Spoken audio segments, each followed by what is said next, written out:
So, gusto niyo ba ng quick story?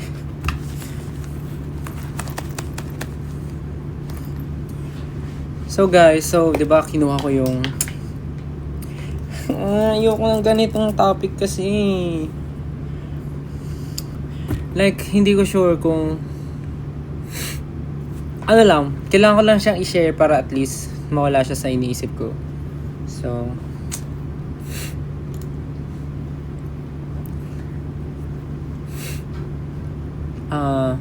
siguro ano na lang, if ever man po na makikita nyo ako or hirap talaga nito. Kung sakali man po na makita nyo ako or masaktuhan nyo po ako na paano ko ba siya i-put into words ng maayos? Kung sakali nyo man po na malaman nyo yung bahay ko, sana po huwag nyo pong i-share. Sana po huwag nyo i-share yung address ng bahay ko. I mean, pumapayag naman ako magpa-picture po. Pero, pagka nandito lang po ko sa area malapit sa house, tumatanggi po ako magpa-picture. Kasi, parang hindi po ako comfortable na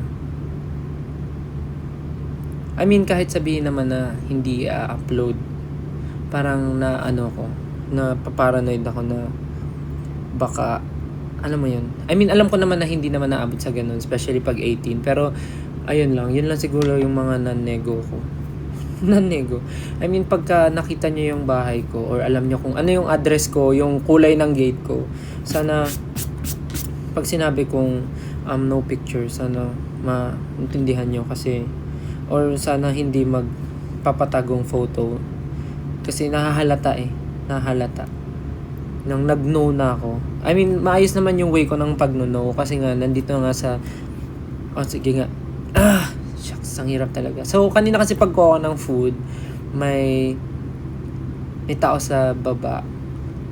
So she asked for a photo and then sabi ko okay lang ba na hindi? Sabi ko, sorry po, no, kasi bahay po, malalaman yung itsura ng lugar. Sabi niya, hindi daw niya ipopost. Pero kasi, ayoko talaga pag ganun. So, sabi ko talaga, sorry po, no po talaga.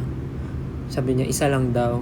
Pero sabi ko kasi, no po talaga, pasensya na kasi tapat talaga ng bahay. Gusto niya magpa-picture. I mean,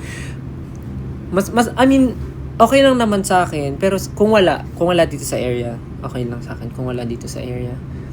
Pero kasi nung nag-know ako, parang nakita ko pa na nagtatry siyang mag-sneak ng photo na ginaganon niya. I mean, siguro naman hindi mo, wala ka namang, you mean no harm naman, siguro. Parang for keeps lang talaga. Pero ayun nga kasi, pag nag-know na, sana know na. So, yun lang. And, kung sino ka man po ate na nasa baba kanina, pasensya na po na nag-no ako sa photo. Pero, ayun po, kung napicturean nyo man po yung gate ng bahay ko, sana po hindi nyo na po siya i-send kung kani-kanino or i-share po sa mga friend nyo kasi, ayun po, napaparanoid lang ako kasi, yun lang po.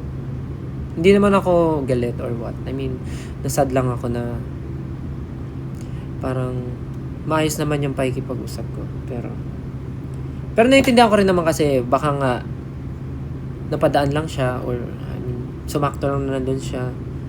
Tapos gusto niya talaga ng photo kasi once lang mangyari na mag-meet.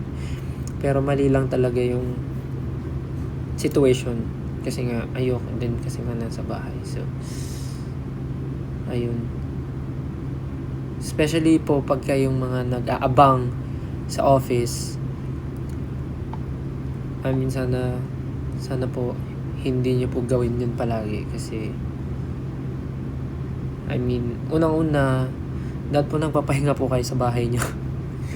Kasi sayang naman po yung oras niyo ng pag-aantay lang sa baba ng office namin. Parang gamitin niyo na lang po sa mas makabuluhang bagay. yung oras nyo kaysa mag-antay nyo po kayo sa kung saan-saan. Especially, pag nakita nyo po, pag nakikita nyo po kami sa mga, ano yun, sa mga bahay-bahay namin, or kung saan man, sana. I mean, feeling ko naman hindi stalker si ating nasa baba. I mean, baka nagkataon lang. Pero, yun nga lang, parang nakita ko kasi na, nagtry pa siya mag-sneak ng photo, ginanon niya yung phone niya. Tapos sabi ko, ate, please po, no. Tapos ayun, nagsabi mo siya, okay po. Tapos nagbabay naman ako maayos, nagbabay din siya. Sabi, ingat po. So, ayun lang. If everyone na napicturean po, sana, wag na lang po natin i-share. Kahit nasabihin nating friends yan or family, di go lang kung sa family mo. Pero wag na po, please. Ate, kung sino man po kayo, hindi po ako galit, promise. And wag niyo siyang aawayin dahil lang doon. Wag niyo siyang aawayin, okay? Baka ano lang rin siya, na-excite lang siya, okay? Actually, sa mga ano rin, sa mga, na-appreciate ko yung mga rider na, for example, pag nagpapadeliver ng food, tapos, for example, nakilala nila, parang, sabi nila, uy, Stel, ganyan, pwede mo pa-picture. Minsan pag nag-no ako, parang, nafe-feel bad ako. Pero, kasi, kasi, ang hirap kasi, may mga napagbigyan naman ako, for example, yung mga, talaga, yung mga, alam mong, mararamdaman mo kasi pagka sobrang, lang, yung hindi nila ako kilala, pero, kilala ko ng asawa niya kasi nanonood ng TV. Alam mo yung parang, hindi ko naman maiisip na ipagkakalat nila yung photo. Parang ganun, yung mga ganun. Lalo na pagka mga, mga, medyo may edad na, parang yun, mga pinagbibigyan ko. So, ayun lang naman. Ayoko naman na maging super negative tong nung energy ng usapan natin. But, I just want to, kasi nga medyo, paakyat pa lang ako ng hagdan, iniisip ko na siya, hindi na ako mapakali. Kasi nga, nakita ko nga na nag-photo siya nung gate ng bahay namin. Ng bahay ko. So, parang, hindi ako mapakali. So, I just need to voice it out.